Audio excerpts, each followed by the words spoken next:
névoa pesada paira sobre a América Latina. As manchetes falam de sanções, discursos inflamados, petróleo e de uma rivalidade que parece antiga, mas que nunca foi tão silenciosa e tão perigosa.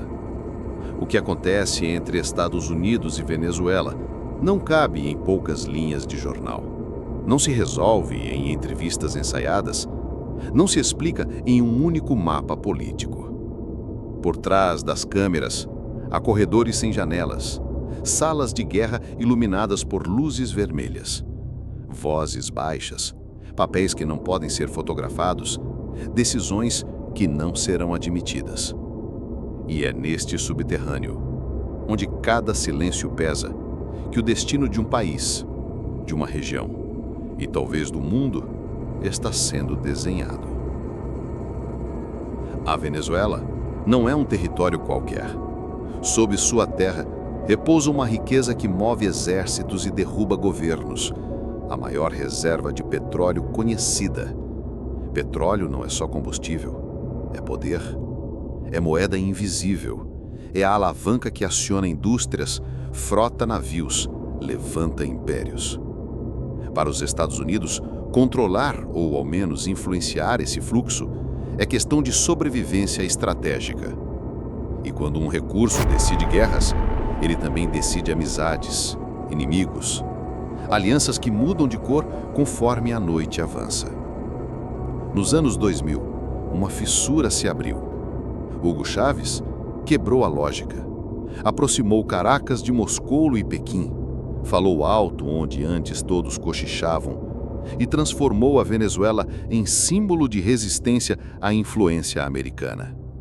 Depois, com Nicolás Maduro, a retórica ganhou outras camadas e a realidade, outras cicatrizes.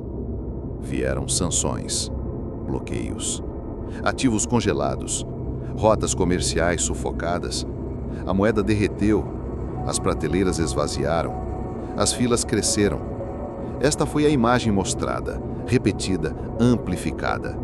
Mas, por trás dela, outra história corria, tão real quanto invisível. Navios cruzaram o Atlântico sem chamar atenção. Cargueiros chegaram de madrugada. Conselheiros militares desembarcaram em aeroportos discretos. Contratos foram assinados em mesas que não aparecem nas fotos oficiais. A Rússia, com sua memória de confrontos gelados, ofereceu braços e aço. A China, com seu alcance econômico, trouxe crédito, tecnologia e infraestrutura. Nada espetacular, tudo calculado. Uma rede de sobrevivência e de mensagens cifradas. Não estamos sozinhos. Do outro lado, os Estados Unidos moveram suas peças, como quem joga xadrez no escuro. Submarinos, sombras de aço, patrulharam o Caribe em silêncio.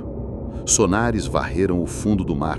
Satélites em órbita registraram cada sinal luminoso, cada comboio, cada pista de decolagem. Países vizinhos receberam exercícios conjuntos. Oficiais apareceram, desapareceram, reapareceram em trajetos que não batem com a versão pública. O tabuleiro se ampliou e, de repente, a América Latina deixou de ser fundo de cenário para tornar-se palco principal. Só que essa disputa não é feita apenas de navios e tanques. Ela habita um campo mais sutil e talvez mais perigoso. A guerra híbrida, aquela que não tem declaração, não tem hino, não tem bandeira tremulando ao vento.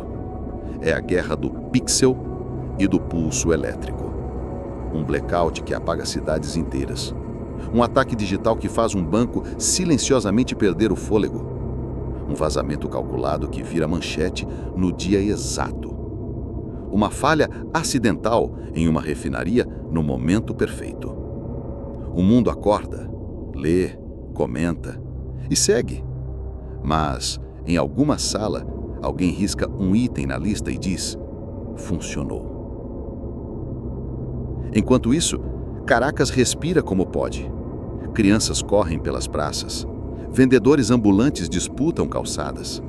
Mães carregam sacolas de um mercado para outro, esperando que, em algum lugar, a fila ande. A vida insiste, mesmo quando a política pesa. E ainda assim, em cada esquina há um rumor.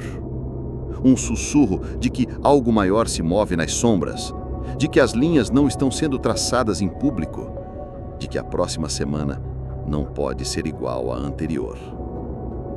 Imagine um único gesto. Um bloqueio naval, temporário. Um exercício que estende barreiras por 2, 3, 10 dias. Imagine um incidente, uma aproximação mal interpretada, um tiro de advertência, um casco que rasga a água no lugar errado.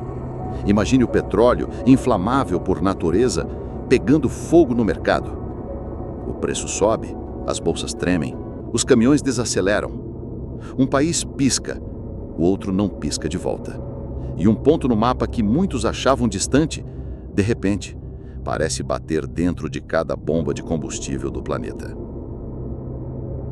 Mas o que chega ao público? Fragmentos, trechos de discursos lapidados, perguntas combinadas, respostas que parecem espontâneas e não são. A mídia fala de eleições, de comitivas, de fontes oficiais, e as fontes entregam o que convém. Longe da câmera, o enredo é outro. Generais apontam laser sobre mapas. Conselheiros fazem contas com planilhas que jamais serão impressas. Portas são fechadas. Celulares são deixados do lado de fora. E o mundo continua girando sem saber o que quase aconteceu.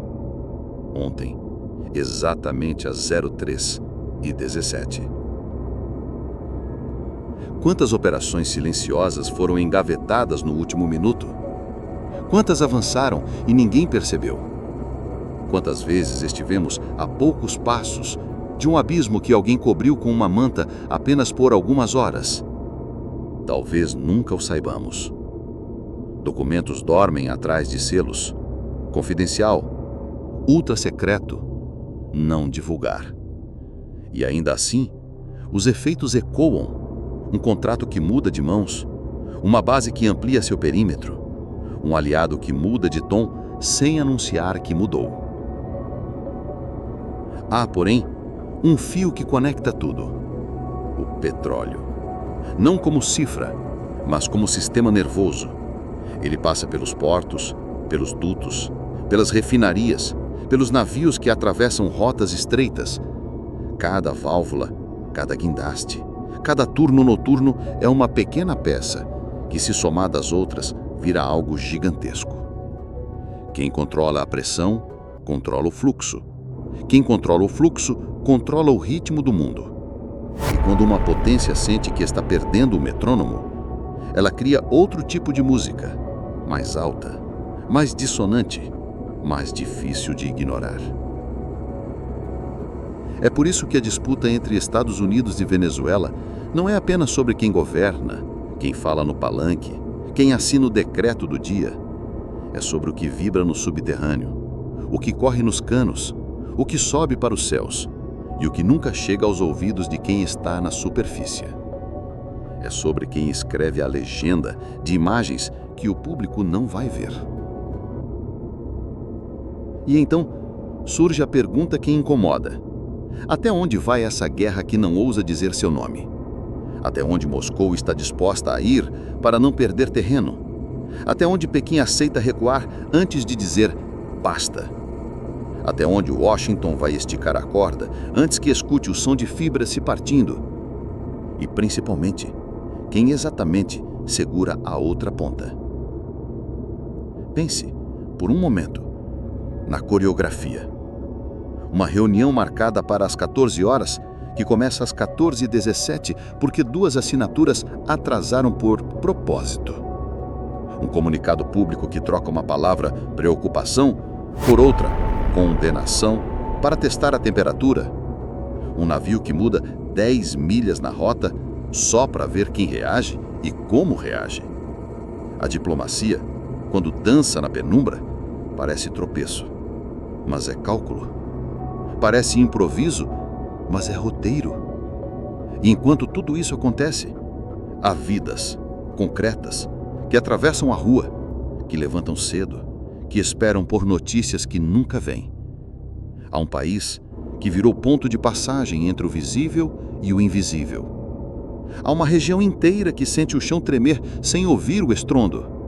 Há cidades que se preparam para o amanhã, sem saber qual versão de amanhã foi escolhida em uma mesa distante.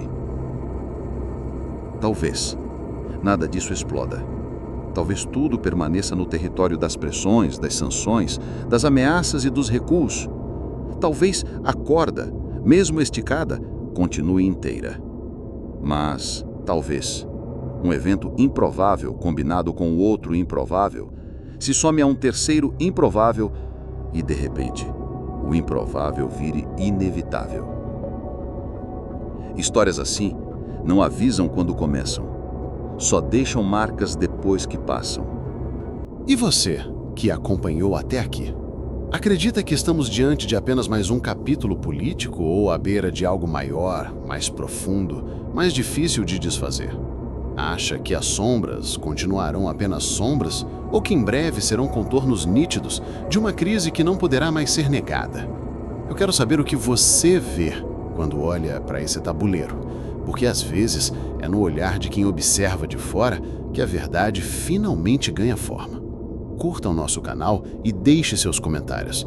Compartilhe sua leitura e, acima de tudo, não esqueça, em histórias como esta, o que não é dito costuma dizer muito mais.